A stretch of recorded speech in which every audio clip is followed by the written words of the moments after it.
Halo, selamat pagi Smart Listener dan sahabat yang bergabung di seluruh Indonesia, sahabat Sonora yang juga pagi hari ini bergabung bersama dengan kami. Anda tengah menyimak Perspektif Indonesia, saya Lanur Lija yang akan menemani Anda selama 2 jam ke depan.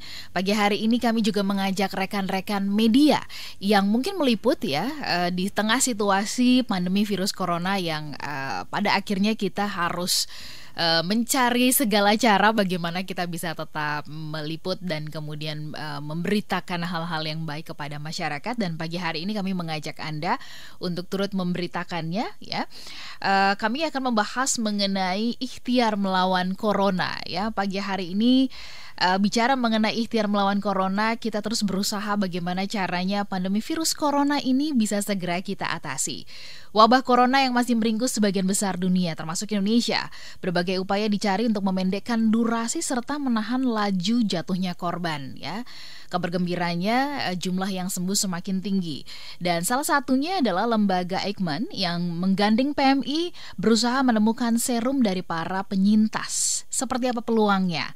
Pagi hari ini Populi Center dan Smart FM Network akan membahasnya dalam Perspektif Indonesia selama 2 jam ke depan ikhtiar melawan corona. Dan ada 4 narasumber yang nanti akan kita ajak untuk berbincang pagi hari ini ya selama 2 jam ke depan. Saya perkenalkan kepada Anda terlebih dahulu ada Dr. Abidin Syah Siregar. Beliau adalah Dewan Pakar Ikatan Dokter Indonesia, mantan pejabat senior Kemenkes dan BKKBN. Kemudian juga ada, nanti akan kita ajak berbincang juga Profesor Dr. Amin Subandrio, Kepala Lembaga Biologi Molekuler Eijkman. Kemudian juga Pak Sudirman Said MBA, Sekretaris Jenderal Palang Merah Indonesia. Dan nanti kita juga akan berbincang bersama dengan Profesor Hasbullah Tabrani MPH, Dokter Senior Ahli Kesehatan Masyarakat. Selamat pagi untuk Anda semuanya, dan Anda bisa menyimak perbincangan kami melalui streaming radiosmartfm.com. Kemudian Anda juga bisa menyimak perbincangan kami dengan Anda download di Google Play ya, Google Play, dan kemudian Anda cari Smart FM yang ada tulisan radioaktif supaya Anda bisa mendengarkan siaran kami dengan tidak terganggu ya. Dan Smart Listener yang pertama kami mau mengajak Anda untuk berbincang dulu bersama dengan Dr. Abidin Syah Siregar. Selamat pagi, Horas Bapak. Selamat pagi Mbak Oka, Horas juga. Horas juga. Saya nggak nyangka nih ternyata Bapak adalah pendengarnya Smart FM ya, luar biasa nih. Iya, selalu, pasti. Saya jadi tersanjung nih ya. Baik, Dokter Abidin sehat-sehat. Kami doakan Anda terus juga bisa membantu masyarakat lebih memahami tentang kesehatan yang sesungguhnya begitu ya. Nah, berkaitan dengan ikhtiar melawan corona, sebenarnya mungkin ceritain dulu secara umum gitu ya tentang kesehatan masyarakat yang ada di Indonesia. Ada yang mengatakan bahwa betapa buruknya ya penanganan kesehatan masyarakat di Indonesia. Benar nggak sih seperti itu? Dan kemudian juga awareness masyarakat Indonesia terhadap kesehatan itu juga sebelum virus corona ini berlangsung pun sudah ya dianggap masih belum masih belum bagus lah, kira-kira seperti itu. Gimana pandangannya Dr. Abidin? Silakan. Ya, terima kasih Mbak Oka dan selamat pagi para pendengar Smart FM dan seluruh jejaringnya di seluruh Indonesia. Jadi memang kalau kita berbicara tentang kualitas kesehatan, ukurannya memang waktu ya, dengan membandingkan waktu kemarin, hari ini, begitu ya, dan membandingkan antara pengalaman sebelum dengan pengalaman hari ini. Ya. Dulu kita pernah mengalami suasana gegeran yang hampir serupa ya di sekitar tahun 2008-2009 pada saat mana dunia mengalami pandemi H5N1 ya, yaitu flu burung. Pada saat itu saya Kepala Pusat Promosi Kesehatan Kementerian Kesehatan. Jadi banyak melakukan sosialisasi ke lapangan. Waktu itu kita merespon dengan sangat cepat. Begitu kejadian pertama muncul di Hong Kong, itu kita sudah siap. Karena pola penyebarannya itu mengikuti geraknya manusia. Jadi memang tidak ada cara lain kecuali kita mulai melakukan tracing, seperti istilah sekarang, tracking begitu. Siapa yang tiba dari sana? Siapa yang belum nyampe, para TKI kita di sana, amankan, karantinakan di sana. Tapi ada beberapa yang lolos, ini mau diapain dan seterusnya. Sampai kemudian pada sisi lain kita siapkan berbagai macam pendekatan ya dalam hal ini waktu itu dipimpin oleh Ibu Menteri Kesehatan Siti Fadilah, langsung membangun tim respon cepat, kemudian menyusun SOP, melakukan simulasi, seakan-akan sudah gawat darurat Indonesia ini, begitu. Sehingga kita waktu itu sudah pakai APD untuk melakukan ya dengan tanda kutip lockdown di satu tempat yang kita nyatakan sebagai wilayah terdampak, semua orang di rumah. Nah, kita mulai memasukkan logistik, mulai melakukan pemeriksaan kesehatan, mulai melakukan penapisan dan sebagainya. Sehingga belum terjadi secara masif, kita sudah siap. Nah, itu poinnya. Jadi berangkat dari ukuran masa lalu, pengalaman masa lalu dengan apa yang terjadi hari ini, memang kita jujur saja harus mengakui ada keprihatinan, begitu. Sehingga kita hari ini virus bukan lagi ada di kota, bukan lagi ada di bandara, bukan lagi hanya ada di kota, bukan hanya ada lagi di jalan, sudah ada di rumah-rumah. Nah, ini kan sangat sekali kan, sangat berisiko tinggi dan eskalasi yang sangat tinggi. Begitu kalau dibuat perbandingan. Dokter Abidin, ini waktu tahun 2008 karena saya masih kanak-kanak ya, jadi saya juga belum jadi penyiar ya. Belum jadi penyiar, masih sekolah gitu ya. Nah, ini menarik kalau tadi Bapak mengatakan bahwa pada saat itu respon cepat ya. Kemudian ada kepemimpinan yang kuat, bangun tim, ada SOP. Nah, apakah itu nggak tersimpan ya? Maksudnya dalam library kesehatan masyarakat, penanganan kesehatan masyarakat Indonesia, apakah itu tidak tersimpan? Itu yang pertama. Kemudian yang kedua, ketika ini muncul virus corona ini muncul, apakah kemudian kita tidak lantas langsung mencari ada acuan yang pernah kita lakukan sebelumnya? Menurut Bapak, keterlambatan itu lebih kepada karena kita menganggap di awal ini nggak mungkin sampai ke Indonesia gitu. Ya, itu dia yang Mbak Ola katakan tadi, yang di akhir tadi itu, yang nggak nyangka nyampe di sini begitu ya. Itu dia persoalan awal. Padahal polanya yang namanya virus, dan ketika di-announce dari Cina bahwa hari ini kami katakan ini sudah berpindah antar manusia, pergerakannya sudah antar kota, sudah begitu ngomong di sana gitu. Nah, kita sudah was-was nih. Kita punya 135 pintu masuk soalnya untuk nyampe ke Indonesia gitu. Nah, sebenarnya sih jujur aja kita juga udah beritahu beliau-beliau di kementerian, Pak, ini awas Pak, ini awas Pak, begitu. Panggil Pak Siano Pak, panggil si Anda, sudah sebenarnya ya. Tapi ya kembali kepada yang yang dinyatakan oleh Mbak Ola tadi itu, kenapa tidak dipanggil, kenapa tidak digunakan, kenapa tidak membuka library untuk melihat pengalaman yang lalu gitu ya. Nah, ini memang sebuah keniscayaan yang sudah terjadi begitu. Padahal presiden pertama kita selalu mengatakan jangan sekali-sekali lupakan sejarah ya Pak ya. Ya. Tapi dalam hal ini kita jas merah, dalam hal ini kita gagap sekali gitu ya. Kita seperti tidak pernah punya pengalaman apa-apa. Sementara tadi Bapak mengatakan pengalaman di masa lalu itu justru sangat bagus banget gitu, penanganannya itu guru, gitu ya. Ya, guru buat kita. Pak, kalau sekarang Bapak melihat bagaimana kemudian respon masyarakat? Apakah kemudian masyarakat ini benar-benar penuh dengan kesadaran mengikuti aturan yang diminta oleh pemerintah begitu, atau masih lebih kepada karena ya udahlah ya orang diminta sama pemerintah mau diapain lagi gitu? Iya, saya melihat kembali kepada pengalaman ya, dan saya jadi ingat waktu saya masih kepala puskesmas di Sumatera Utara, masih jadi kepala dinas beberapa kali begitu ya. Sebenarnya kemampuan masyarakat kita besar sekali. Kemampuan masyarakat kita itu adalah kekuatan utama kita dalam pembangunan. Kita tidak bisa ambil kemampuan mereka itu. Apa yang kita lakukan hari ini, kita masih membatasi dengan jaga jarak, di rumah saja, bekerja dari rumah, begitu ya. Padahal ketika kita menyatakan misalnya hari ini ada PSBB, ada red zone, kenapa tidak masyarakat difungsikan untuk membangun green zone misalnya? Mengapa untuk 5.000 kasus yang ada ya, yang kemudian kita tahu kemarin Pak Yuri juru bicara mengatakan ada 139.137 terdampak menjadi ODP. Itu kan merupakan titik-titik yang bisa kita berikan tanda. Di luar titik itu kan green zone yang bisa dibangun. cara membangunnya gimana? Berdayakan masyarakat, tingkatkan kemampuan masyarakat, minta mereka berinisiatif. Jadi bukan secara pasif berdiam, sehingga kita nggak bisa membaca peta ini sekarang. Di mana ini musuh kita berada, begitu.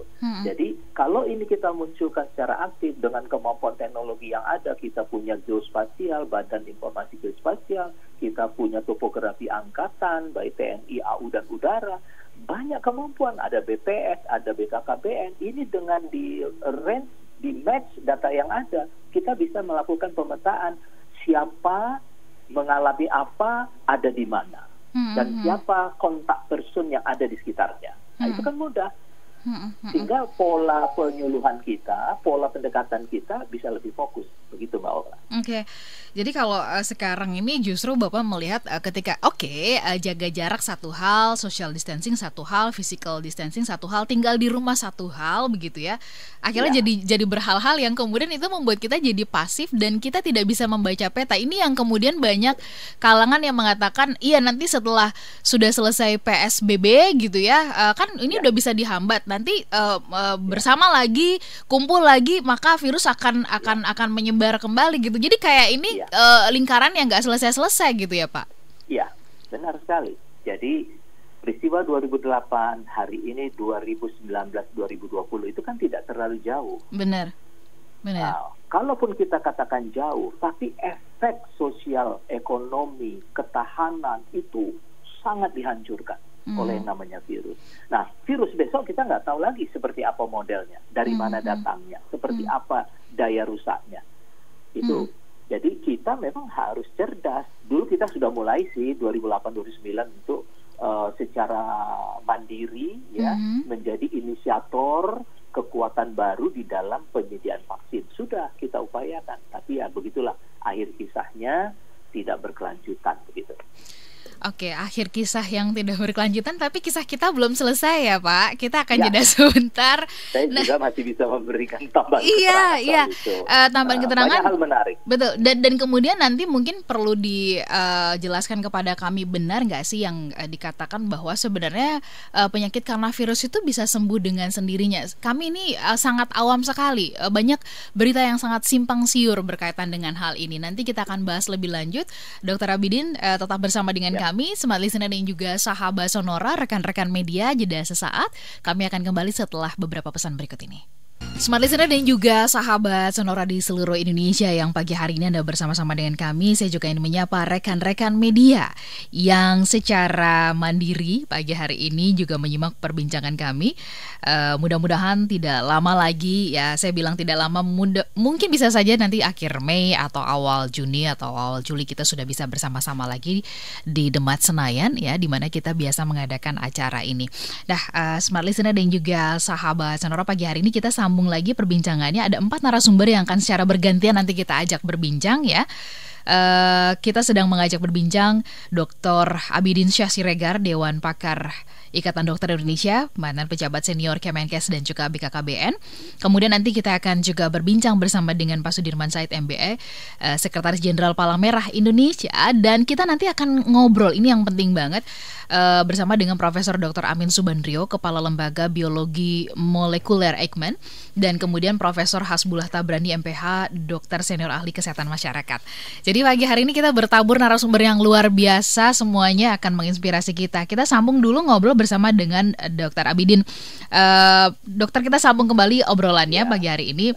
Ya, tadi sebelum beberapa penjelasan lagi dari dokter disampaikan, ini kan masyarakat dibingungkan, bener nggak sih virus itu katanya bisa sembuh dengan sendirinya begitu ya. Tapi kemudian ini pemerintah juga putar otak, negara-negara juga putar otak, gimana caranya supaya virus ini bisa segera diatasi dengan mencari obatnya, vaksin dan sebagainya begitu. Yang betul sebenarnya gimana, dokter? Iya. Jadi memang perilaku daripada virus itu adalah mempertahankan kehidupannya. Tergantung di mana inangnya, begitu ya. Ada yang berinang kepada nyamuk kayak demam berdarah dengue misalnya. Ada flu burung pada manusia, awalnya pada hewan. Sekarang kita sampai kepada COVID-19. ya, yang mulai ada tahun 19. Ini berinang harusnya tetap di hewan semula di mana dia berada, tapi telah terjadi proses perpindahan antar manusia. Nah, di manusia dia ingin mempertahankan kehidupannya dengan mengambil apa yang bisa dia pertahankan untuk kehidupannya. Yang dia kejar adalah bahagian paru-paru daripada manusia, dan dalam tempo cepat dia mengisi seluruh bahagian paru sehingga terjadi fibrosis, sehingga ruang-ruang simpan oksigen kita itu tersingkir, ya, dikuasai oleh virus-virus ini, sehingga kemudian terjadi perasaan yang sangat tercekik, dan itu yang menimbulkan istilahnya gagal napas. Nah, proses ini akan berjalan sedemikian rupa. Pertarungan antara antigen daripada virus dengan antibodi daripada manusia yang mulai terbentuk setelah hari kelima, ya, ini akan terjadi seperti sebuah perlombaan sprint, ya, antara antigen dan antibodi tadi itu. Virus dia akan bertahan selama 14 hari, karena itu ada protokol 14 hari untuk isolasi dan karantina. Kalau lewat 14 hari, maka si virus dia sudah kehabisan kemampuan bertahannya, dan dia akan yang disebut sebagai dia akan mati sendiri, dan muncullah kemampuan antibodi kita untuk menghadirkan self-limited disease.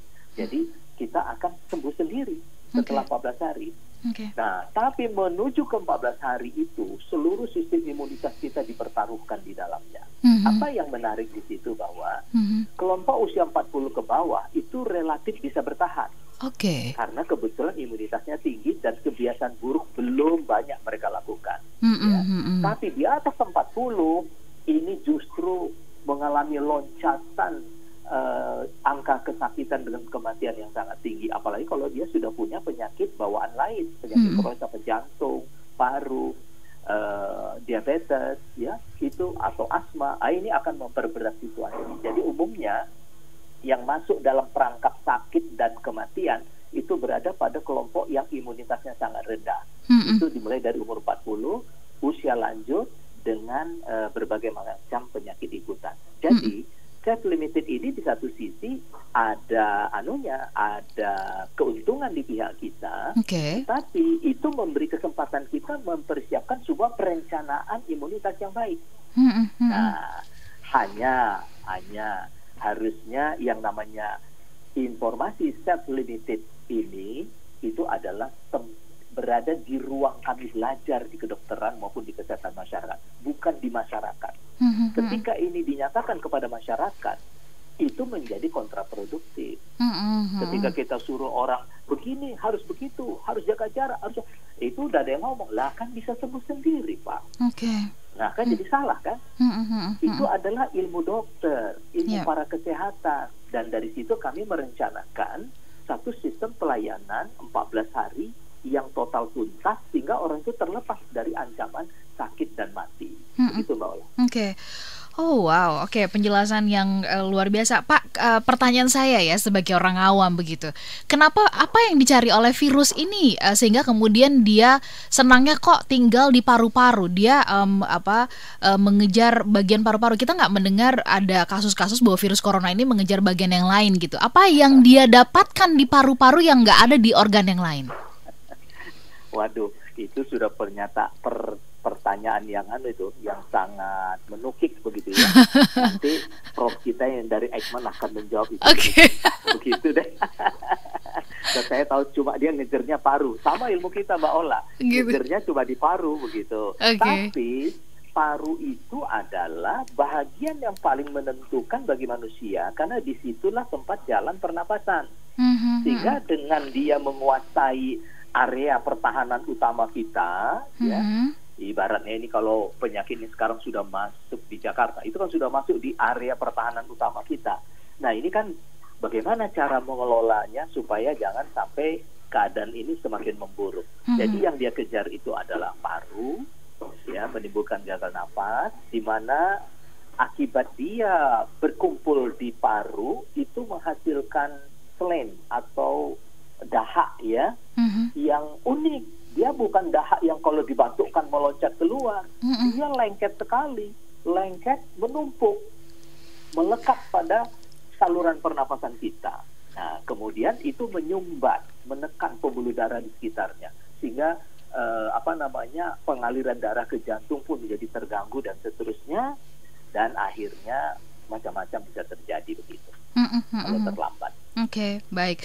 Dok, kalau gitu gini, dari pengalaman dokter ya, kalau belajar dari di tahun 2008, tadi penanganannya cepat, ada SOP dan sebagainya. Nah, ini ya lebih baik terlambat sedikit daripada nggak sama sekali kan gitu ya. Nah, kepada masyarakat atau kepada kami semuanya, apa kemudian SOP yang secara mandiri itu harusnya dilakukan gitu, selain dari yang sekarang ini sudah kita lakukan dengan jaga jarak, social distancing, menggunakan masker. Ini juga akhirnya penggunaan masker yang semula dianggap masker itu harus yang benar-benar dengan persyaratan dari Kementerian Kesehatan. Ini lama-lama akhirnya masker dari kain pun ya oke lah, jadilah begitu. Iya. Jadi memang ada pendekatan ya dalam situasi seperti ini. Kita harus jujur mengakui bahwa bukan hanya Indonesia ya, tapi seluruh dunia tampaknya seperti mengalami setback di dalam penguatan teknologi kedokterannya. Ya.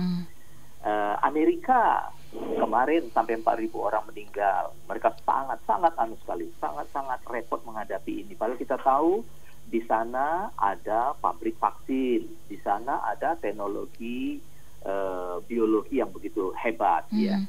Nah, tapi kalau saya belajar dari apa yang pernah saya baca dari Ibu Fadilah dulu ketika beliau menulis satu buku yang sangat baik dan wajar sekarang kita bisa baca ya. Judulnya itu kalau tidak salah Saatnya Dunia Berubah, Tangan Tuhan di Balik Virus Flu Burung ya. Dan dalam bahasa Inggrisnya bagus sekali. It's time to the world ya, to change. Nah, itu memang pertarungan luar biasa. Amerika terlalu asik dia membuat vaksin dengan mengambil virus dari banyak negara, kemudian juga buat vaksin, kemudian vaksin itu kapan-kapan kalau kejadian, dikembalikan ke negara itu dan menjadi uang. Nah, hari ini dia kena apanya nih? Barangkali ya, kena cobaan hebat. Dia asik memikirkan vaksin di negara lain. Hari ini dia tidak punya cara mengatasi problem virus di negeri sendiri. Nah, itu dia. Karena yang namanya virus, di mana ada virus, harusnya di situ ada vaksin. Betul. Karena virus itu dia cocok dengan pola hidup lingkungan di satu tempat, dan di tempat itu seharusnya sudah ada vaksin untuk mengantisipasi. Paling tidak teknologi, kemampuan, metodologi, sehingga jika terjadi mutasi, karena vaksin virus ini gampang sekali bermutasi. Jadi mutasi kemana pun dia, sepanjang inang yang sama atau induk yang sama, itu bisa dilakukan trace untuk membangun satu vaksin yang baru. Nah, apa yang kita lakukan sekarang dalam keadaan tidak ada obat, tidak ada vaksin, ya, tapi kita tahu pola daripada penyebaran virus ini, kita hanya tinggal menyingkirkan antara sumber dan orang yang bisa terdampak. Maka keluarlah physical distancing, jaga jarak, begitu ya, cuci tangan pakai sabun, jangan sering-sering tangan ke wajah, jangan berjabatan tangan, dan sebagainya. Semuanya itu terpaksa harus kita lakukan. Hanya itu yang bisa kita lakukan sekarang untuk menurunkan naiknya terus grafik jumlah kasus yang terjadi. Jadi ini yang harusnya hari ini harus dipahami oleh masyarakat banyak. Kita tidak punya pilihan lain karena kita tidak punya obat dan vaksin. Kalaupun Bapak Presiden sedang berupaya mendatangkan ratusan ribu tes, itu hanya untuk men-trace, mencari case finding, siapa lagi yang terkena dari jejaring kontak orang-orang yang sudah mengalami positif virus. Sehingga dengan demikian kita akan punya peta sebenarnya, angka sebenarnya. Dengan peta sebenarnya, dengan angka sebenarnya, kita sudah bisa melakukan pendekatan apa yang tepat terhadap masyarakat dan lingkungan kita. Oke. Baik, Dokter Abidin, yang terakhir di tengah virus corona ini merebak juga ada pesan-pesan yang kita juga dengar gitu ya, mengingatkan tentang penyebaran virus DBD ini yang juga artinya dia selalu ada nih ya, nggak ada virus corona pun DBD itu udah selalu menyerang kita. Apa yang perlu diingatkan kepada kita semuanya? Ya, untuk demam berdarah virus Aedes aegypti ya, dari satu nyamuk yang namanya Aedes aegypti, ini beda lagi. Kalau virus yang model flu burung, yang model COVID itu mungkin datang atau terulang setelah sekian lama begitu. Bahkan ada yang menghitung kalau tidak 10, 50, bahkan sampai 100 tahun. Tapi kalau yang namanya demam berdarah, ini tiap hari bisa terjadi sepanjang tahun. Dan yang paling repot itu adalah negara-negara yang berada di bawah garis khatulistiwa, yang musimnya berubah antara hujan dan panas, yang panasnya sangat tinggi, ya, itu merupakan tempat paling baik biakan daripada nyamuk Aedes aegypti ini. Nah, banyak yang menarik di dalamnya. Kalau pada virus COVID dia cenderung safe pada umur di bawah 13 tahun, tapi pada demam berdarah justru sebaliknya sangat mengancam pada umur di sekitar 20 sampai 5 tahun. Jadi terbalik dia. Ya. Yang kedua, demam berdarah denggi ini mudah dikenal karena dia dipindahkan oleh nyamuk. Dan nyamuknya mudah juga dilihat karena dia berwarna hitam dengan totol-totol putih, dan biasanya dia cuma keluar pagi dan sore hari, dia nggak keluar malam. Dia cuma pagi dan sore. Sehingga siapa yang disasar itu adalah anak-anak sekolah, anak-anak yang sedang bermain. Sehingga itulah kelompok yang paling terancam dari akibat virus denggi. Memutuskan mata rantainya tidak sulit.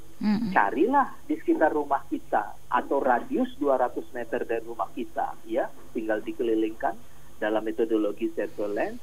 Kita akan temukan itu tempat-tempat pembiakan dari bekas-bekas ban bekas, kaleng bekas, gelas bekas yang berisi air bening, ya, bukan air kotor.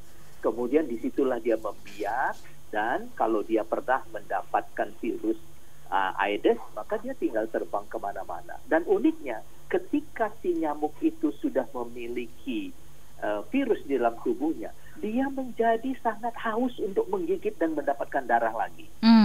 Juga dia akan galak benar itu cari orang kemana-mana begitu. Jadi pemutusnya hanya tinggal rajin bersihkan lingkungan rumah, jangan biarkan air tergenang. Dan air tergenang itu bukan hanya di tanah, mungkin ada di talang, di atas, di atap, semua harus dilihat sehingga kita bisa putuskan. Baik, Dokter Abidin, terima kasih banget pagi hari ini, banyak dapat insight ya, bagaimana kemudian kita menyikapi situasi ini dilihat dari sisi kesehatan masyarakat dan apa yang kemudian kesadaran-kesadaran apa yang perlu dibangun kembali. Mudah-mudahan ini menjadi pelajaran yang sangat berharga buat kita semuanya, dan kita harapkan nanti lain waktu kita bisa ngobrol-ngobrol lagi bersama dengan Dokter Abidin ya. Terima kasih Mbak Ola. Baik, sehat-sehat untuk Bapak. Sehat selalu, sehat semuanya. Baik, terima kasih. Dan Smart Listener, itu tadi perbincangan bersama dengan Dr. Abidin Syah Siregar, Dewan Pakar Ikatan Dokter Indonesia, mantan pejabat senior Kemenkes dan juga BKKBN. Setelah ini kita akan berbincang bersama dengan Pak Sudirman Said MBE, Sekretaris Jenderal Palang Merah Indonesia. Tetaplah bersama dengan kami. Smart Listener dan juga sahabat sonora, kita sambung kembali perbincangan dalam Perspektif Indonesia, ikhtiar melawan Corona. Dan pagi hari ini kami kembali mengajak Anda untuk berbincang setelah tadi ngobrol bersama dengan Dr. Abidin Syah Siregar. Kini kita mengajak Anda berbincang bersama dengan Pak Sudirman Said MBE, Sekretaris Jenderal Palang Merah Indonesia, berkaitan dengan ikhtiar melawan Corona. Kita tahu Palang Merah Indonesia dikabarkan melakukan langkah-langkah untuk memerangi COVID-19 ini. Dan yang terbaru kabarnya adalah PMI menggandeng Lembaga Biologi Molekuler Eijkman, ya, lembaga penelitian biologi di bawah naungan Kementerian Riset Teknologi dan Pendidikan Tinggi Republik Indonesia.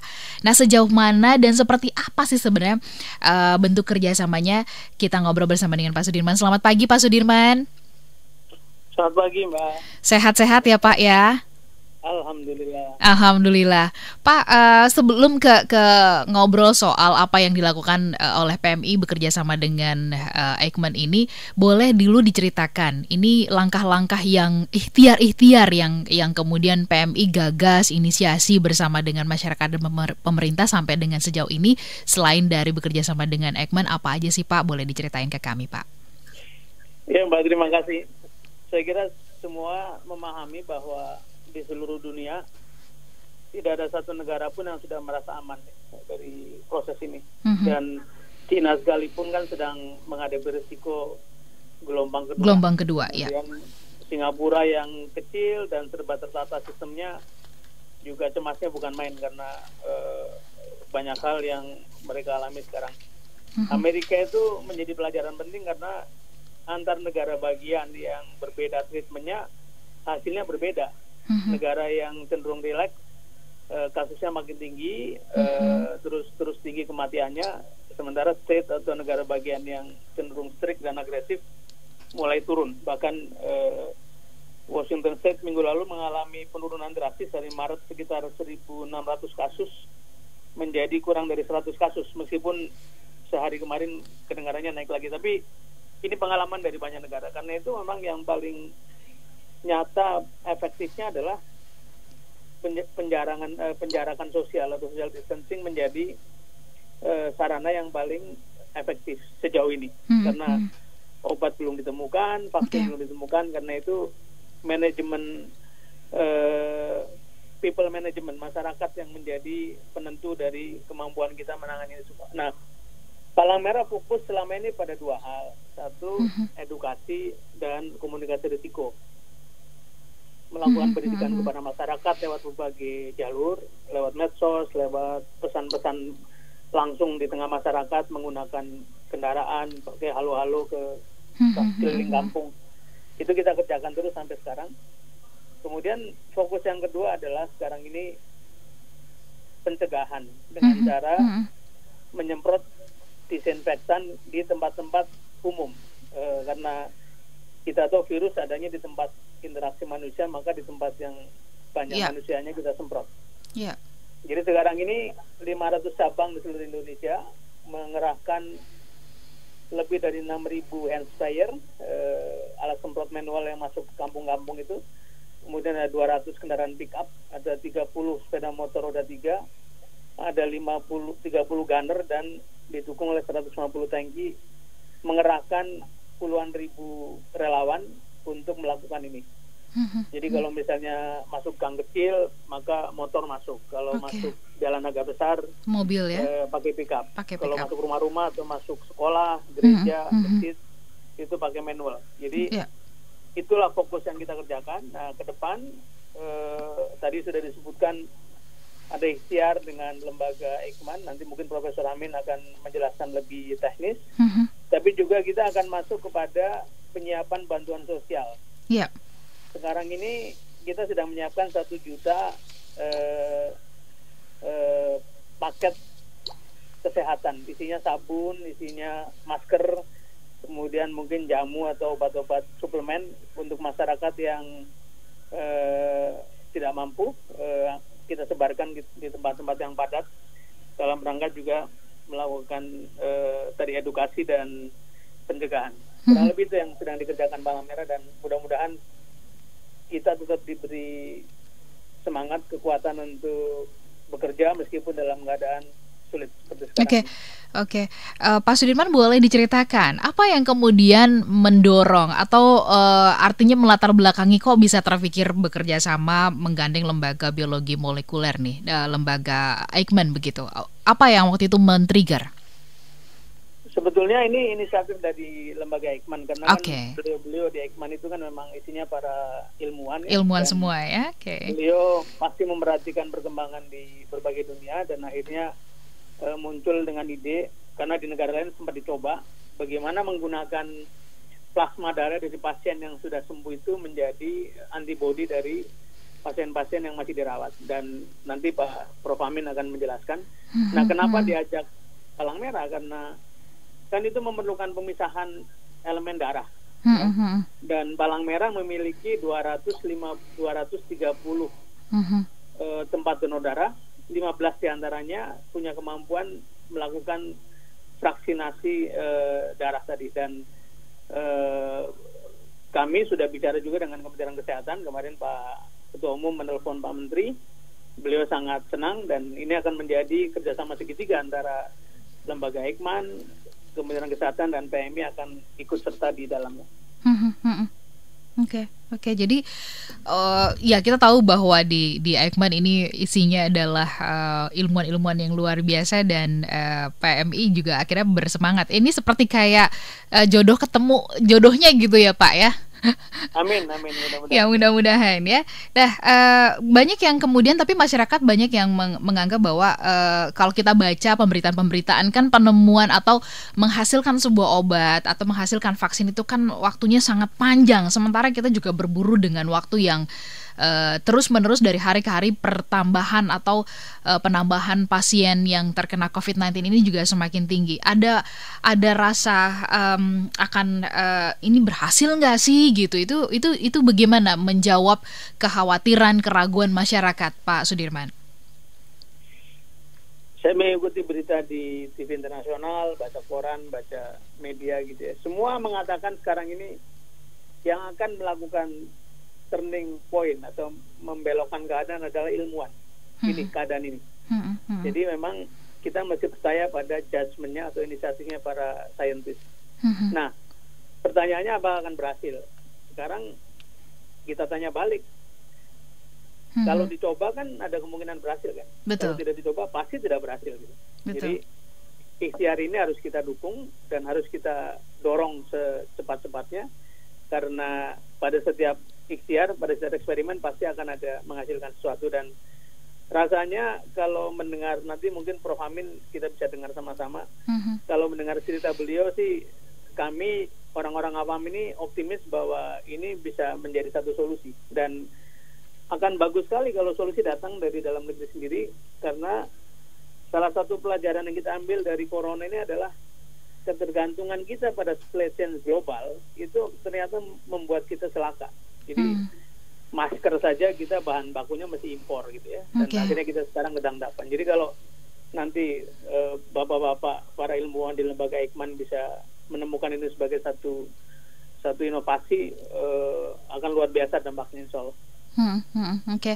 Pak Sudirman, tadi Anda juga mengatakan bahwa ikhtiar yang juga dilakukan oleh PMI selain tadi bekerja sama dengan Eijkman, nanti kita akan ngobrol dengan Prof. Amin ya, itu adalah menyiapkan sumbangan, donasi sembako dan sebagainya, bantuan sosial. Dan kalau kita juga baca pemberitaan-pemberitaan yang ditulis oleh rekan-rekan media di lapangan, ini banyak sekali kondisi-kondisi yang sangat miris sekali begitu ya. Betul. Nah, bagaimana upaya PMI supaya sumbangan-sumbangan tersebut bisa tepat sasaran sampai, karena kalau mendengar ada yang sudah seminggu nggak makan, terus nggak bisa kemana-mana, bahkan ada seorang bapak yang dia mau menjual HP-nya seharga 10.000 hanya untuk bisa membeli beras buat keluarga.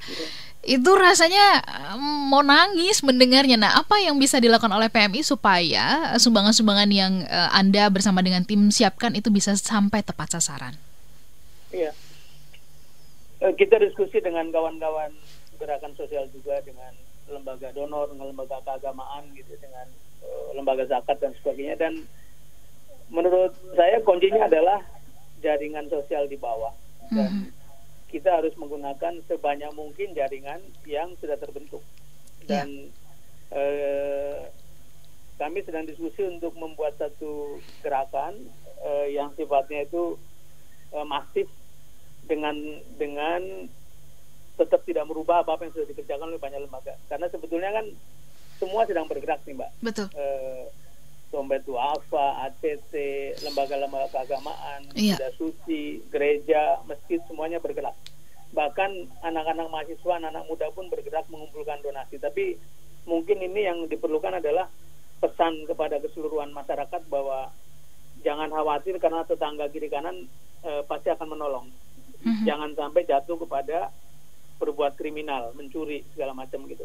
Nah, ini pesan ini yang barangkali perlu disebarluaskan. Dan bagaimana caranya tadi ditanyakan, palang merah ini kan kata Pak Yusuf Kala sering dikatakan seperti kombinasi tangan di bawah dan di atas katanya. tangan di atas itu bagi yang membutuhkan, tangan di bawah bagi orang-orang yang menyumbang. Nah, trust kepada Palang Merah akan kita gunakan semaksimal mungkin untuk menyalurkan bantuan Adi Dermawan. Kemudian kita kebetulan punya cabang-cabang yang aktif sekali di banyak daerah, termasuk di Jakarta dan sekitarnya itu. Insya Allah jaringan itu akan menjadi penyalur dari bantuan-bantuan itu, dan saya kira tidak ada salahnya kalau orang begitu sulit, jangan malu-malu, jangan sungkan untuk datang ke posko Palang Merah untuk menyampaikan kesulitannya. Siapa tahu kawan-kawan di daerah, di cabang-cabang bisa mencarikan jalan. Oke, jadi posko-posko Palang Merah pun siap sedia begitu ya, jika ada hal-hal yang masyarakat butuhkan, mungkin tidak langsung disediakan oleh PMI, tapi kemudian bisa menjadi saluran atau media untuk bisa menghubungkan begitu ya, Pak Sudirman ya. Betul. Bapak, sebelum kita akhiri yang part pertama ini, Bapak apa yang ingin disampaikan kepada masyarakat selain tadi kalau ada apa-apa hubungi atau segera jumpai Palang Merah Indonesia, adakah mungkin seruan himbauan kepada masyarakat kalangan muda dan sebagainya, barangkali mereka ingin juga turut membantu tapi nggak punya kemampuan atau nggak punya dana, nah mereka bisa membantu dari sisi apa sih? Sebetulnya teman-teman muda bisa punya inisiatif sendiri, tapi kalau misalnya dia nggak baik berkolaborasi dengan Palang Merah nanti juga saya kira baik-baik saja dan kita senang sekali. Tapi saya sih ingin mengajak semuanya untuk saling peduli pada kiri kanan. Jadi jangan sampai ada tetangga kita, saudara kita, kolega kita yang demikian berat kesulitannya sehingga untuk makan saja susah. Yang tadi seperti sampai jual handphone bekas segala macam gitu. Jadi bagaimana kita mendorong rasa kepedulian, saling menjaga. Dan kalau ini dikerjakan oleh seluruh lapisan, maka bangsa ini terbukti menjadi bangsa yang kuat dan insya Allah kesulitan apapun bisa digotong bersama-sama. Tapi sebaliknya kalau kita ini cuek gitu ya, kalau kita hanya berpikir keselamatan diri, jangan-jangan bukan selamat, tapi karena tetangganya celaka, kita ikut celaka juga. Jadi mari kita gunakan momentum ini untuk memperkuat solidaritas, memperkuat kekompakan antar warga dengan cara tadi peduli pada kiri kanan, saling menjaga, dan rasanya kita cukup punya sumber daya lah untuk itu sebagai masyarakat keseluruhan begitu. Oke. Pak Sudirman, terima kasih banget untuk ke pagi hari ini. Kita harapkan ke depan PMI bisa terus menjadi inisiator gitu ya, mendorong masyarakat untuk banyak melakukan ikhtiar dalam mengatasi corona ini, baik kepada pemerintah maupun juga kepada masyarakat. Kami doakan Pak Sudirman sehat-sehat ya Pak ya, bisa terus menginspirasi Indonesia ya. Baik, Smart Listener dan juga sahabat Sonora, kami masih akan melanjutkan perbincangan setelah jeda di Jurnal 9 akhir pekan, dan setelah itu nanti kita akan berbincang bersama dengan Profesor Dr. Amin Subandrio, Kepala Lembaga Biologi Molekuler Eijkman, dan kemudian juga Profesor Hasbullah Tabrani, MPH, Dokter Senior Ahli Kesehatan Masyarakat. Tetap bersama dengan kami. Smart Listener dan juga sahabat Sonora, rekan-rekan media, pagi hari ini kami sedang membahas mengenai ikhtiar melawan corona. Ini adalah kerjasama antara Populi Center dan Smart FM Network, dan biasanya kami juga mengadakan acara ini live di Demat Senayan. Mudah-mudahan nanti dalam waktu yang tidak lama lagi kita sudah bisa berkumpul bersama-sama di sana. Setelah tadi berbincang bersama dengan Dr. Abidin Syah Siregar, kemudian juga Pak Sudirman Said, saya sangat bersemangat sekali mengajak Anda untuk berbincang bersama dengan Profesor Dr. Amin Subandrio, Kepala Lembaga Biologi Molekuler Eijkman. Selamat pagi Bapak. Selamat pagi semuanya. Ya. Sehat selalu. Baik, sehat-sehat juga untuk Bapak. Tadi kami sudah mengawali ngobrol di awal dengan Pak Sudirman berkaitan dengan kerjasama PMI bersama dengan bergandengan tangan dengan lembaga Eijkman sebagai ikhtiar melawan corona. Pak, tolong ceritakan kepada kami ini nantinya bentuk kerjasamanya akan seperti apa sih, dan apa yang akan digagas atau yang akan dilakukan oleh Eijkman dalam hal ini? Silakan Bapak.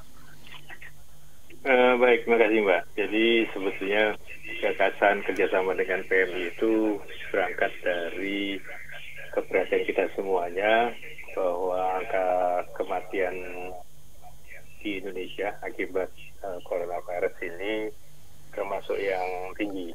Walaupun di negara lain ada yang lebih tinggi, tapi kita cukup tinggi, sekitar 9%. Dan kalau kita lihat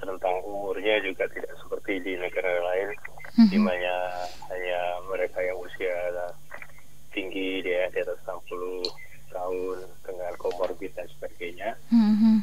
Tapi di negara kita yang usianya muda pun cukup banyak, termasuk tenaga kesehatan. Dan kalau kita perhatikan secara umum, bagaimana pasien-pasien itu kemudian berakhir di kematian itu kan karena pertama memang belum ada obat yang spesifik, kemudian belum ada vaksin yang spesifik. Betul. Dan sebagian besar pengobatan itu sifatnya simptomatik, jadi memperbaiki gejala-gejala yang ada saja. Nah, virusnya sendiri belum bisa dipastikan bisa dieliminasi dengan cara apa gitu ya. Kita sudah coba berbagai obat antivirus yang ada di dunia ini, kemudian ada anti malaria dan sebagainya. Tapi ya semuanya masih namanya juga orang usaha kata orang. Betul. Apapun kita coba. Nah, berbekal dari beberapa pengetahuan tentang imunologi, kemudian juga mempelajari apa yang sudah dilakukan di negara lain juga, kita bukan menemukan ya, artinya mengidentifikasi bahwa serum pasien yang sudah sembuh itu memiliki potensi untuk dipergunakan membantu pasien-pasien yang dalam keadaan berat itu untuk bisa survive. Artinya pada umumnya orang yang sembuh dari penyakit apapun, penyakit infeksi ya, dia akan selama sakit itu dia akan berusaha membentuk antibodi dan juga kekebalan seluler. Nah, sehingga ketika dia sudah sembuh, itu salah satu faktor yang membuat dia sembuh adalah sistem kekebalannya. Berarti di dalam tubuhnya itu ada suatu zat yang membuat dia berhasil mengeliminasi mikrobanya itu, dalam hal ini virus. Nah, kalau dia sudah sembuh, berarti kadarnya kan cukup tinggi. Betul. Nah itu yang kita coba untuk bisa diambil. Kemudian setelah dipastikan itu semuanya aman dan kadarnya cukup, maka kita akan berikan kepada pasien-pasien yang masih struggling ya, masih berjuang ya, berjuang mati-matian untuk melawan virusnya dan juga tentu melawan kerusakan organ yang sudah terjadi. Tapi itu seperti suatu istilahnya lingkaran setan gitu ya. Karena kerusakan organ itu juga menyebabkan kekebalannya turun. Kekebalan turun itu menyebabkan tubuhnya tidak bisa mengeliminasi virus. Kemudian jumlah virus yang terus bertambah itu akan menyebabkan kerusakan organ yang lebih berat lagi, jadi terus begitu. Nah, kita mesti melakukan satu upaya untuk bisa memutuskan rantai itu. Ya, jadi salah satu adalah kita berupaya mengeliminasi si virus yang ada di masih dalam tubuhnya si pasien tadi.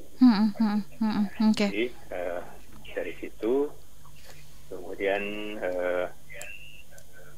lembaga Eijkman sebagai salah satu laboratorium yang memiliki fasilitas cukup baik, termasuk fasilitas biosafety level 3, itu kemudian berinisiasi untuk bekerjasama dengan PMI. Karena kita tahu PMI adalah satu-satunya organisasi di Indonesia dan juga di level dunia juga sama ya, itu Palang Merah juga, yang memiliki wewenang, memiliki keterampilan dan memiliki jaringan dalam mengolah produk-produk darah. Jadi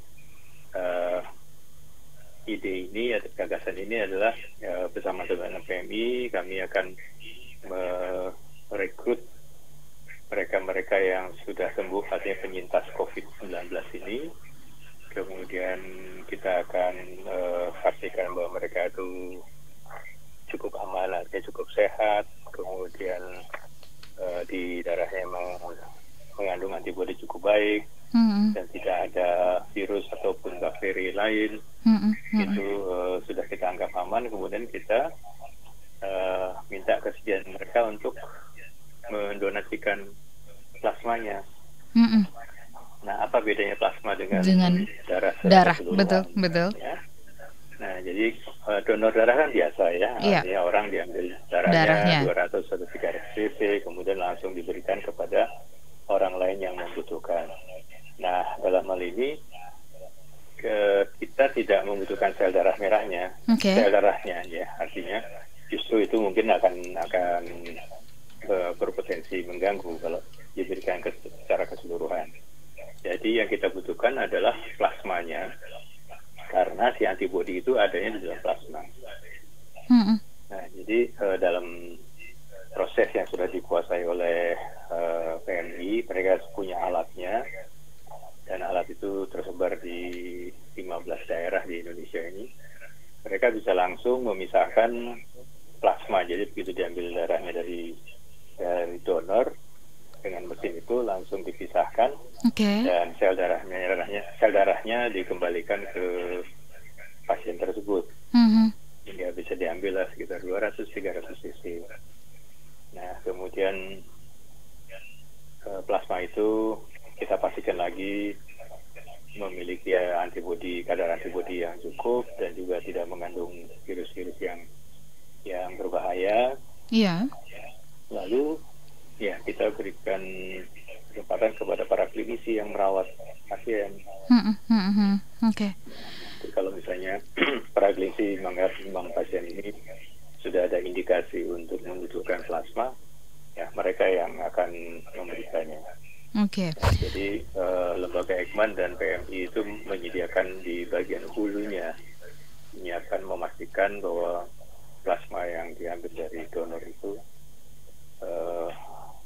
aman, dan juga donornya aman dan resipiennya juga aman. Prof. Amin, ketika kita bicara mengenai plasma darah ini kan benar-benar bahasa yang sangat awam sekali buat masyarakat Indonesia begitu ya. Nah, plasma darah dari pasien yang telah sembuh begitu, ini berarti semacam kayak kita cangkokkan kepada pasien yang masih struggling tadi seperti yang Prof. Amin jelaskan begitu.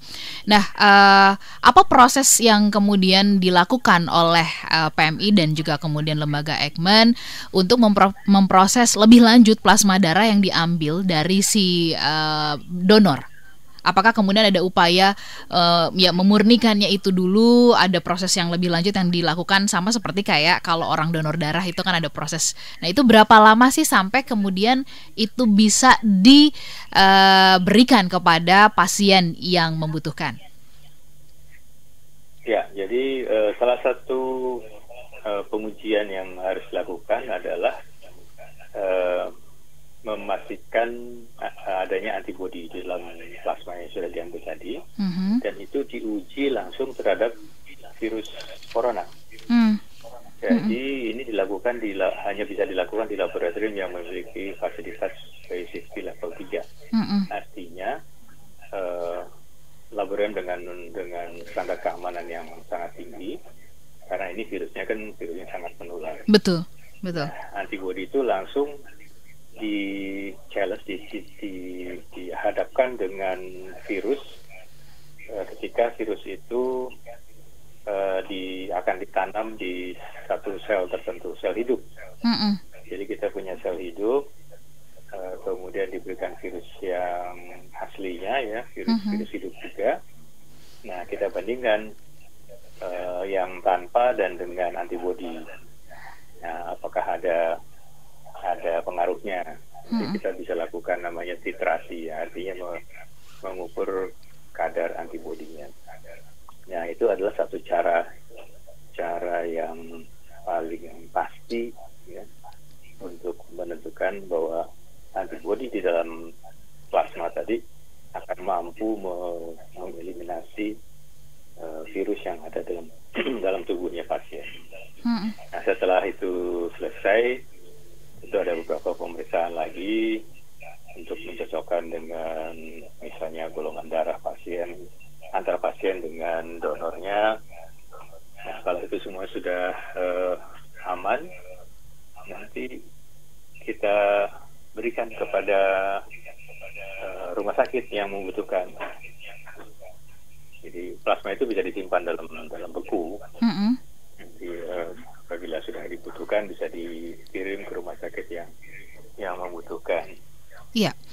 Prof Amin, nanti kita akan sambung. Kita ingin tahu bagaimana kita tahu bahwa plasma darah dari pasien yang sudah sembuh diambil ini akan cocok ya disuntikan atau diberikan kepada pasien yang sedang struggling gitu.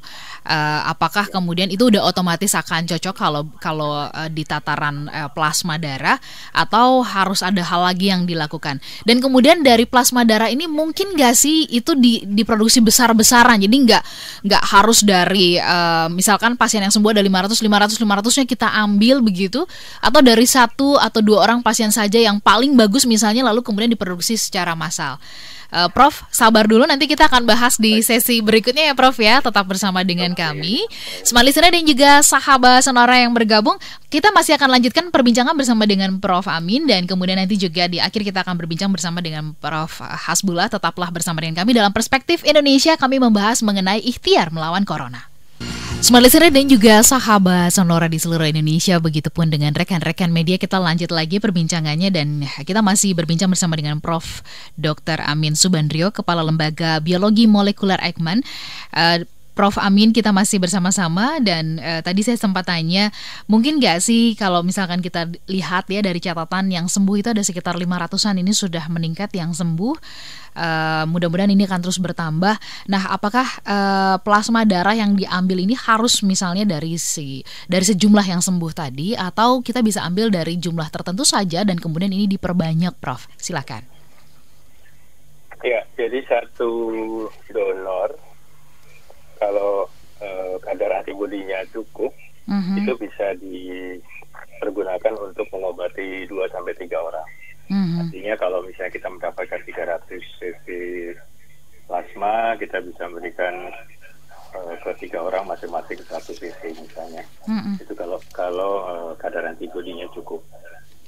Nah, memang salah satu kekurangan dari pendekatan ini adalah plasma ini memang harus bersumber dari manusia. Memang dulu kalau kita ambil contoh lain ini, kita sering mendengarkan ada anti tetanus serum, betul, anti difteri serum. Itu dibuatnya di hewan, di kuda misalnya, sehingga itu bisa jumlahnya banyak dan bisa relatif tanda petik murah ya. Tetapi ada bahayanya, yaitu karena serumnya serum asing, ya, serum bukan dari spesies yang sama, maka kalau disuntikan ke manusia ada risiko akan terjadinya reaksi, namanya reaksi anafilaktik ya, seperti reaksi alergi yang bisa berat menjadi shock. Nah, kemudian orang kemudian mengambil inisiatif untuk membuatnya dari manusia. Ya, jadi misalnya anti rabies itu ada yang dari hewan, ada juga yang dari manusia. Ya, tentu harganya beda. Tapi jauh lebih aman ya dari manusia. Nah, analogi dengan itu, serum konvalesen yang untuk coronavirus juga seperti itu. Jadi kita akan menggunakan plasma dari manusia untuk diberikan ke manusia lagi, sehingga pertama dari sudut keamanannya, karena ini dari spesies yang sama-sama dari manusia, harusnya bisa diterima. Nah, tapi kita juga mengetahui tentu ada keterbatasannya, ya, tidak bisa dilakukan industri massal gitu atau di clone gitu. Ya, karena sekali lagi sumbernya harus betul-betul dari plasma manusia. Tapi dengan semakin banyaknya mereka yang sembuh, ya, walaupun kita tetap harus menunggu, artinya kita harus menunggu sampai 2 minggu minimum ya. Yang paling bagus sih antara 2 sampai 4 minggu setelah mereka dinyatakan sembuh betul, itu baru bisa Dan kalau misalnya nih 500 orang yang sembuh itu bisa diambil semua, ya mungkin kita hanya bisa mendapatkan, kalau masing-masing bisa dipakai untuk 3 orang misalnya, ya 1.500 misalnya. Ya tentu secara teoritis kita bisa ngambil lagi 2-3 bulan kemudian dari orang yang sama.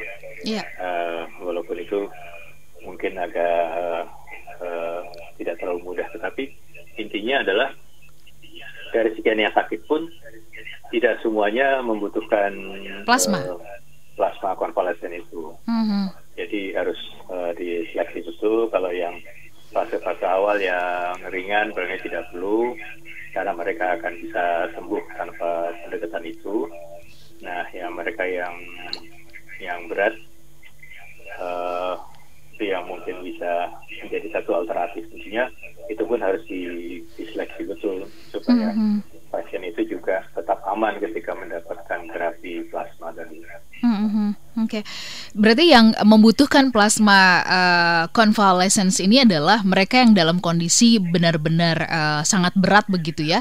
Kasusnya mungkin sudah boleh dibilang ya untuk bisa sembuh secara sendiri itu rasanya berat begitu ya, Prof ya. Tapi ada pertimbangan juga kalau yang sudah sangat berat. Itu mungkin perlu ditinjau kembali, karena ada kemungkinan kalau dia menerima plasma tambahan, belum tentu tubuhnya bisa menerima juga gitu ya. Jadi semuanya artinya kondisi si pasien harus dilihat satu persatu. Artinya ini tidak bisa dijadikan pengobatan umum seperti kalau kita minum obat turun panas gitu, satu obat yang sama semua orang bisa diminum semua orang ya. Sehari, ya. Ini unik ya, orang per orang gitu ya. Betul, sangat individual. Jadi kita harus cermati, kemudian disesuaikan dengan golongan darah dan ya semuanya harus kita periksa dulu. Prof Amin, boleh dijelaskan yang terakhir cara kerja plasma convalescence ini yang nanti diberikan kepada pasien itu kayak gimana sih? Dia sifatnya itu memerangi, menghambat pergerakan virus di dalam si pasien atau seperti apa? Baik, jadi plasma ini nanti akan diberikan secara intravena. Ya, jadi diambilnya juga intravena, diberikan juga intravena, jadi dia akan langsung masuk dalam peredaran darah. Kemudian ya akan tersebar ke seluruh tubuh tentunya.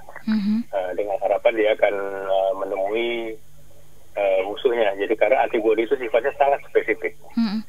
Dia tidak akan berikatan dengan antigen lain.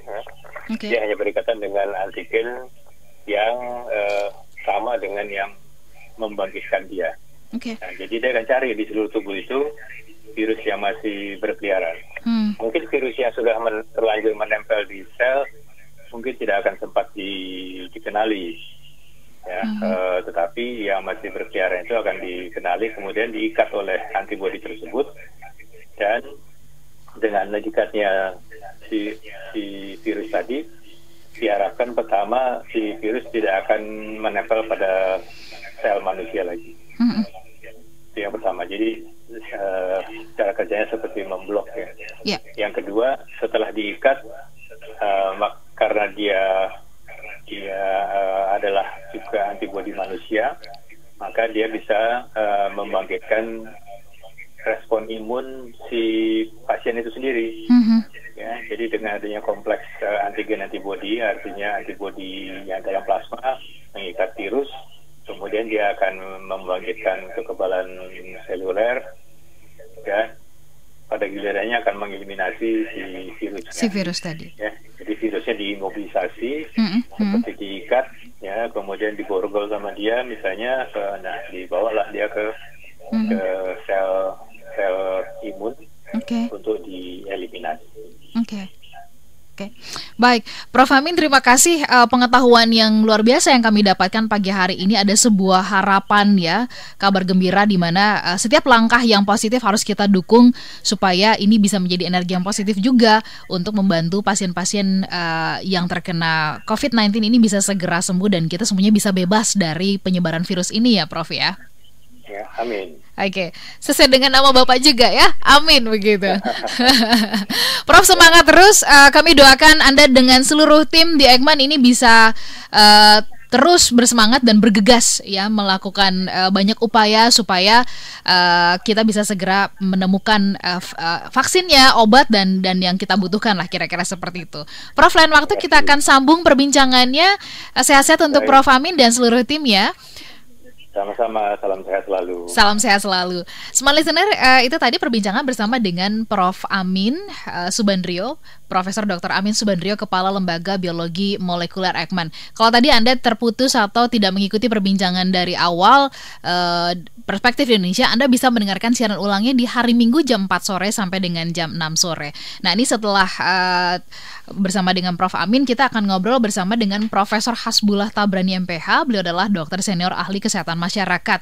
Dan kita akan berbincang ini dari sudut pandang kesehatan masyarakat ini, apakah memang betul menjadi sebuah kabar gembira yang kita harus syukuri, kita memang harus tanggapi ini dengan optimis bahwa ini adalah langkah-langkah yang sangat-sangat baik sekali gitu ya, karena di tengah kita penuh dengan ketakutan, masih dengan sifatnya adalah mengurangi penyebaran, ini ada sebuah langkah yang bagus untuk bisa justru menemukan obat ya dari penyebaran virus corona ini. Nah, Smart Listener, nanti kita akan coba sambungkan bersama dengan Prof Hasbullah. Beliau adalah Profesor Hasbullah Tabrani MPH, beliau adalah dokter senior ahli kesehatan masyarakat. Kalau bicara mengenai penyebaran virus corona, Indonesia memang boleh dibilang tidak setinggi negara-negara lain, tetapi kita tidak boleh lengah, kita tetap harus waspada. Kalau belajar dari apa yang tadi disampaikan oleh beberapa narasumber kita, begitu ya, Amerika sendiri yang kedokteran, terus kemudian biologinya, ilmu pengetahuan biologi dan sebagainya ini sangat Oke, baik.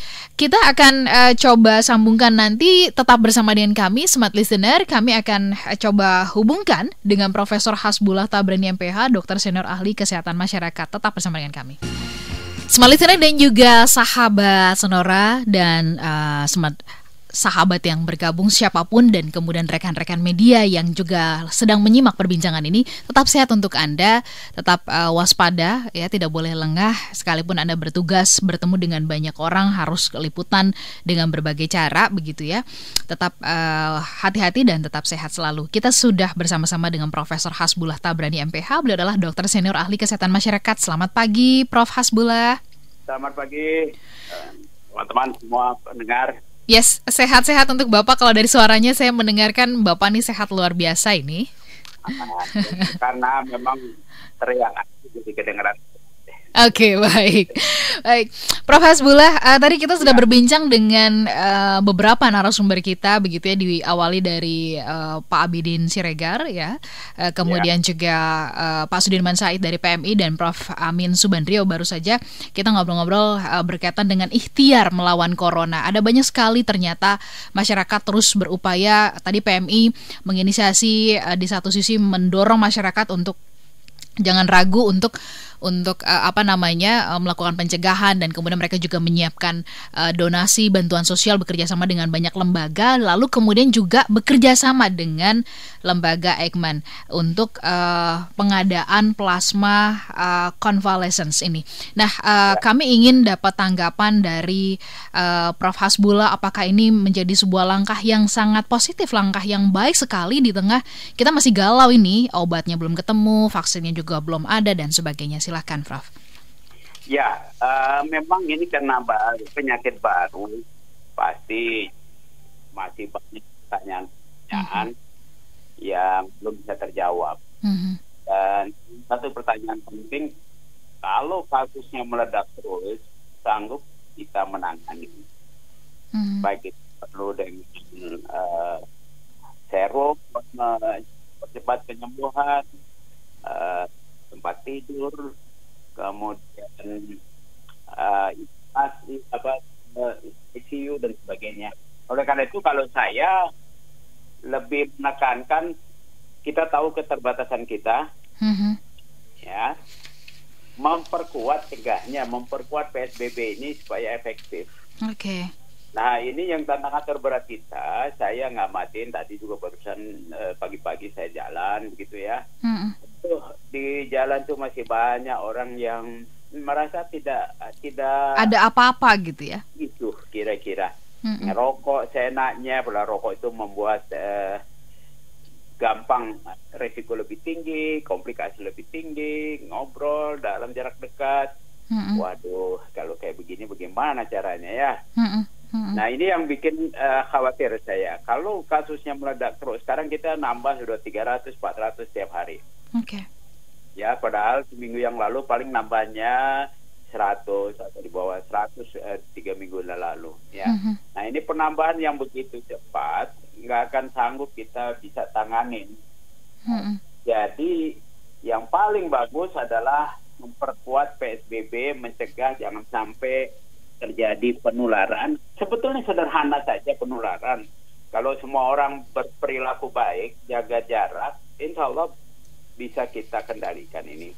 Nah, kita belajar dari negara-negara di utara kita, Cina, Korea, Jepang, ya, mereka lebih berhasil mengendalikan dibandingkan negara-negara Barat. Karena apa? Karena di negara-negara utara kita itu, apakah karena opresi penekanan pemerintah yang quote-unquote otoriter, dan juga disiplin masyarakat yang sudah terbiasa disiplin, Korea, Jepang itu sangat disiplin ya, itu terbukti bisa mengendalikan jumlah penambahan kasus. Betul. Nah, kita ini kan bermasalah baru menjadi negara demokratis, masih euforia. Kalau ditekan, kalau ada penegasan, dianggapnya ini otoriter gitu ya. Otoriter, dianggapnya menyulitkan, dianggapnya membunuh ekonomi. Jadi kalau masih mutusin KRL nggak usah beroperasi, public transport nggak usah beroperasi, dianggapnya menyusahkan orang. Memang sementara menyusahkan, tidak ada suatu upaya yang tidak ada modalnya atau korbannya. Barangkali lebih baik masyarakat memahami kita berkorban dulu sementara sedikit beberapa minggu, habis itu kita tenang, kita bisa ekonomi bergerak lagi, daripada nggak mau berkorban sekarang tapi urusannya jadi berkepanjangan. Ujung-ujungnya biaya kita baik untuk biaya pengobatan, ekonomi akan makin mahal. Nah, bagaimana ini menyadarkan masyarakat? Mudah-mudahan mereka yang mendengar siaran ini, para jurnalis ikutlah membantu. Saya juga cuma bisa begitu menghimbau masyarakat, kita harus sadarin bahwa kapasitas pelayanan kesehatan kita terbatas. Jangankan kita Indonesia yang negara berkembang, ya, Prancis, Amerika, Inggris saja kewalahan. Ya. Nah, satu cara adalah mari kita cegah jangan sampai tenaga-tenaga kesehatan kita yang terbatas, fasilitas yang terbatas menjadi rebutan dan korbannya akan makin banyak. Nah, itu aja kalau saya pikir ini bagaimana menyadarkan orang. Nah, memang menyadarkan orang, mengubah perilaku, terus menerus informasi model ini nggak putus-putus. Saya juga kayaknya satu hari ada 4-5 kali webinar untuk menyadarkan banyak pihak nih. Iya. Prof, ini banyak yang di tengah situasi ini yang terdengar di sosial media, bagaimana masyarakat kemudian curhatlah, cerita dan sebagainya tentang kebosanan mereka, sementara di luaran sana nih para medis ya, ahli-ahli kesehatan ini berjibaku, bahkan kemudian banyak sekali tenaga medis kita yang akhirnya meninggal dunia di medan tugas mereka begitu. Nah, apa sih yang perlu sangat, kalau ibaratnya nih Bapak adalah seorang tukang yang mesti diketok nih dari mindset kita tuh apa sih begitu ya? Kok kita tuh masih menganggap ini sebagai sesuatu yang ini biasa-biasa saja, virusnya ya udah ini sama kayak flu, influenza yang nanti ya betul memang akan bisa sembuh dengan sendirinya, tetapi apa kira-kira yang memang harus banget ini digedor lah gitu Pak Hasbullah? Ya, masyarakat di negara berkembang, khususnya berpendidikan rendah, umumnya memang berpandangan pendek, nggak jauh ke depan, nggak bisa memikir masa depan. Nah, masyarakat yang model ini tidak bisa diajak ngomong saja. Mereka harus dengan tindakan tegas. Mereka harus dipaksa, quote and quote. Kalau nggak ada paksaan, nggak bisa. Nah, pemaksaan itu hanya bisa dilakukan oleh Pemda. Ya, aparat-aparat pemerintah daerah yang memang diberi otorisasi untuk menyelenggarakan PSBB.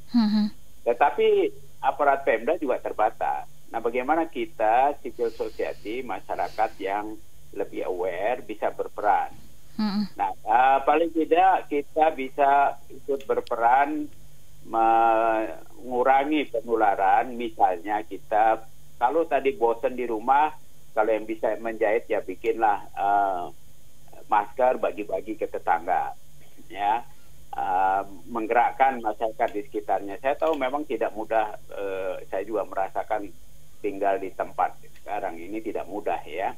Tapi Anda bisa bayangkan 100 tahun yang lalu pada waktu Spanish flu yang membunuh lebih dari 50 juta penduduk dunia, belum ada WA, belum ada televisi, belum ada tontonan, internet, lebih susah lagi. Jadi kita udah sangat beruntung ini, jangan terlalu bersedih. Ya, bisa banyak yang kita bisa kerjakan, memobilisir teman-teman.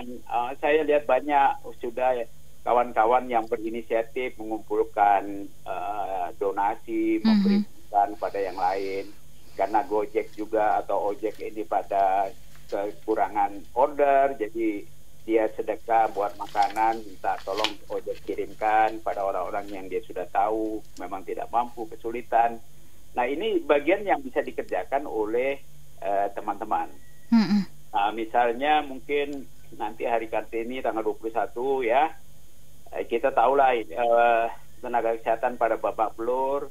Nah, bagaimana kita bisa menyumbang para toko bunga yang pada mati juga nih, ya kan? Betul. Beli bunga, minta kerjasama sama tukang ojek untuk diantarkan pada para petugas kesehatan yang malam mereka kerja. Ya, dengan begitu kita bisa membantu, memberi support secara moral, sekaligus kita menghidupkan beberapa pelaku ekonomi, khususnya ekonomi kecil menengah yang memang penghasilannya harian. Nah, inilah susahnya hidup kita bersama-sama. Saya kira ini penderitaan bersama dan ya kita harus tangani bersama. Nggak usahlah mengeluh, nyalahin pemerintah, udah nggak ada gunanya. Betul. Mereka juga udah babak belur, semua ya babak belur ya. Jangan ikutin Trump itu, nyalain orang, nyalain WHO lagi. Aduh. Iya. Menyalahkan orang juga akhirnya tidak menyelesaikan masalah ya. Betul. Prof Hasbullah. Kita jadi komplemen atau suplemen, berbuat sesuatu yang kurang kita isi aja itu. Saya kira itu yang terbaik. Prof, banyak yang mengatakan dengan kita mengkonsumsi makanan yang bergizi, ini sistem imun tubuh kita ini akan semakin baik, dan kemudian sekarang banyak masyarakat beralih nih ya, mempergunakan empon-empon, ini lagi naik daun ya, rempah-rempah dan sebagainya. Yang sesungguhnya tuh sebenarnya seperti apa sih Prof Hasbullah ketika masyarakat balik lagi kepada kearifan lokal kita, mempergunakan jamu dan sebagainya? Apakah benar itu akan membantu sistem imun tubuh kita akan menjadi lebih baik lagi? Yang jelas kalau berbagai studi yang saya baca, jamu-jamu kita sebagian besar itu sifatnya promotif. Jadi memperkuat daya tahan, menambah kesehatan kita, yang membuat beberapa penyakit atau beberapa kuman bisa mati. Misalnya kita minum kunyit asam. Kunyit itu sudah dibuktikan secara medis mempunyai efek desinfektan di dalam saluran pencernaan. Jadi kalau kita banyak minum itu relatif saluran pencernaan kita lebih bersih. Kalau kemudian tanpa sengaja kurang bersih kita makan, ada yang kuman-kuman bisa mencegah penyakit-penyakit yang lain. Tapi efeknya untuk mengobatin belum ada bukti. Kalau buat sekedar membuat daya tahan tubuh menambah menyehatkan itu bagus. Tapi juga yang lebih penting memang olahraga, gerak badan. Nah, ini memang serba salah sekarang. Iya betul. Sebenarnya kalau saya masih jalan 1 jam 5 kilometer untuk membuat metabolisme ya. Ya, paling sedikit 3 kali lah seminggu begitu ya. Pakai masker, jaga jarak, tetap itu harus dijaga. Ya. Itu akan membuat kita lebih punya daya imun yang lebih kuat. Tentu yang dibuktikan mempunyai daya dorong untuk tingkat kesehatan adalah vitamin C, vitamin E, antioksidan. Memang beli vitamin C, vitamin E saya temuin di banyak toko obat sudah hilang itu ya. Ya, kita punya buah-buahan yang banyak mengandung vitamin C. Jambu, uji itu banyak sekali. Dan itu juga membantu petani kita. Ya, jadi bagus kearifan lokal, kita ambil hikmahnya saja, makan buah-buahan lokal, jamu dan sebagainya, insya Allah membuat daya tahan, tapi tidak mengobatin. Belum ada bukti untuk mengobatin, jadi jangan salah itu. Oke, Prof, di tengah situasi ini juga banyak masyarakat yang kemudian secara mental ini mulai ngerasa tertekan sekali. Nah, apa yang bisa Prof Hasbullah sampaikan kepada kami semuanya, masyarakat terutama, dalam memanage stres ya, supaya kemudian mental ini juga tetap sehat, pikiran tetap waras begitu, Prof? Ya, tentu saja kalau kita di Indonesia masih beruntung lah, kita ini kan relatif merupakan masyarakat yang religius ya. Apapun agamanya, saya mengamatin kita masih banyak sekali yang ke rumah-rumah ibadah. Dan ajaran agama, kalau menurut pandangan saya, apapun agamanya, itu mempengaruhi besar kepada tingkat emosional dan tingkat stres seseorang. Mereka-mereka yang taat pada agamanya umumnya lebih bisa menerima tingkat stres yang berat, ya, dibandingkan mereka yang kurang taat. Oleh karena itu, menurut saya timingnya bagus, karena saya beragama Islam, saya akan lebih menganjurkan pada yang Muslim, ya saatnya untuk membaca Quran, mendalami isi Quran, sholat lebih banyak.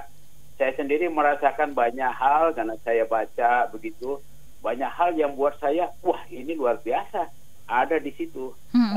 Hal-hal yang tadinya tidak pernah saya tahu, saya cuma tahunya saintifik. Misalnya ini misalnya aja, saya baru baca ini tuh di dalam Al-Quran, ini jangan-jangan namanya kiamat ini cuma di bumi nih, bukan seluruh alam. Perhitungan sains juga sama, dan ternyata saya temuin di banyak ayat juga menunjukkan di bumi itu. Waduh, itu kan baru merupakan suatu hiburan spirit, hiburan jiwa buat kita mendapatkan sesuatu yang baru. Dan ini adalah hikmahnya juga, baca yang lain banyak. Kalau yang nggak suka baca gituan, sekarang memang beruntung kita. Kalau yang suka nonton film kan bisa nonton film di rumah nih. Iya. Ya, kan? Kita beruntung banget lah dibandingkan 100 tahun yang lalu. Nenek moyang kita yang udah transportasi susah, makanan susah, nggak ada hiburan, mesti di rumah. Jadi lihat bagaimana penderitaan masyarakat di masa lalu, dan kita sesungguhnya jauh lebih beruntung pada saat ini. Dengan begitu kita akan mengurangi stres, menyalahkan orang, protes dan sebagainya. Enjoy life. Ya, Prof, yang terakhir sebelum kita tutup perbincangan kita ini juga, supaya kita tidak terjebak seperti yang dialami oleh China ya. Ini gelombang yang kedua mereka alami kasus COVID lagi begitu. Apa yang perlu kita antisipasi? Kita belajar dari keterlambatan kita dalam merespon virus corona di awal-awal, supaya ini kita nggak terjebak di dalam gelombang yang kedua. Apa yang bisa Anda sarankan kepada kami semuanya?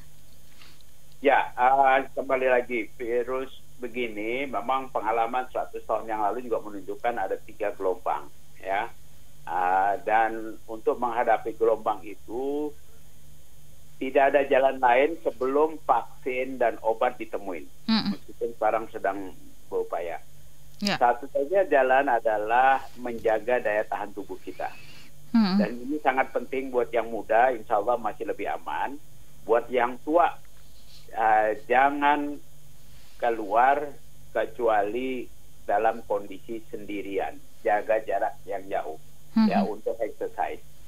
Karena yang tua-tua itu di atas 60 berisiko sangat besar. Kalau yang masih muda daya tahannya masih bagus. Tapi tetap satu jalan adalah mencegah daya tahan. Kita juga nggak bisa menjamin bahwa penularan suatu ketika atau akan terus begini dari manusia ke manusia dalam jarak dekat. Virus itu selalu beradaptasi dengan lingkungan dengan cepat. Dan kita jangan underestimate seolah-olah virus ini akan tidak terlalu berbahaya di negara tropis. Kan banyak yang begitu ya. Kita harus mengasumsikan bahwa virus ini sangat berbahaya dan kemungkinan besar dia akan kembali. Oleh karena itu kita harus, kalau istilah perang, kita harus selalu siap, waspada. Jangan menganggap remeh, jangan anggap enteng. Baik. Suatu ketika ini akan menjadi endemis seperti halnya demam berdarah. Oke. Prof. Hasbullah, terima kasih untuk pagi hari yang sangat powerful ini.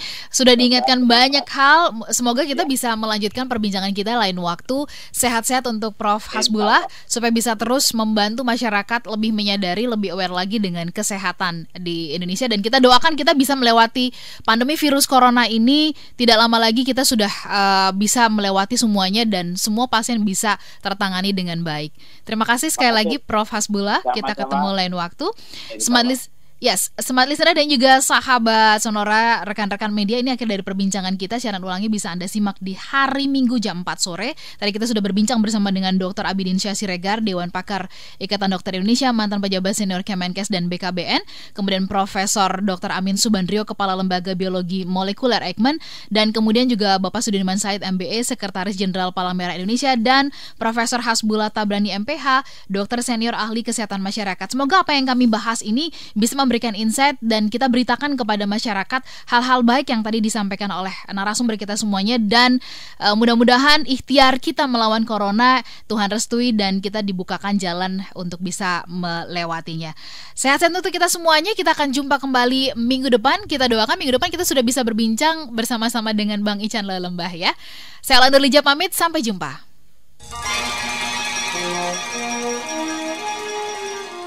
Telah Anda simak Perspektif Indonesia.